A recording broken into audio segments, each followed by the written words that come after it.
23ನೇ ಸ್ಪಾಟ್ನಲ್ಲೂ ಸಿಗ್ಲಿಲ್ಲ ಮೂಳೆ. 20 ಅಡಿ ಆಳದಲ್ಲೂ ಸಿಕ್ಕಿದ್ದು ಬರೀ ಮಣ್ಣೆ. ಜಿಪಿಆರ್ ಬಂದ್ರೂ ಸಿಗ್ಲಿಲ್ಲ ಬುರುಡೆ. ಕ್ರಾಂತಿವೀರ ರಾಜಣ್ಣ ತಲೆದಂಡ. ಮಧುಗಿರಿಯಲ್ಲಿ ಬೆಂಬಲಿಗರ ಹೈ ಡ್ರಾಮಾ. ಸದನದಲ್ಲೂ ರಾಜೀನಾಮೆ ಕೋಲಾಹಲ.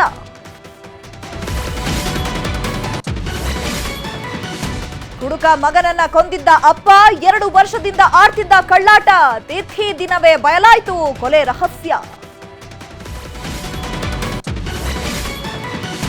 ಗೆಳೆಯ ಗೆಳೆಯ ಅಂತ ಬರ್ತಿದ್ದ. ಗೆಳೆಯನ ಹೆಂಡತಿ ಮೇಲೆಯೇ ಕಣ್ಣಿಟ್ಟಿದ್ದ. ಆಂಟಿಗಾಗಿ ಸ್ನೇಹಿತನಿಗೆ ಕಟ್ಟಿದ ಚಟ್ಟ.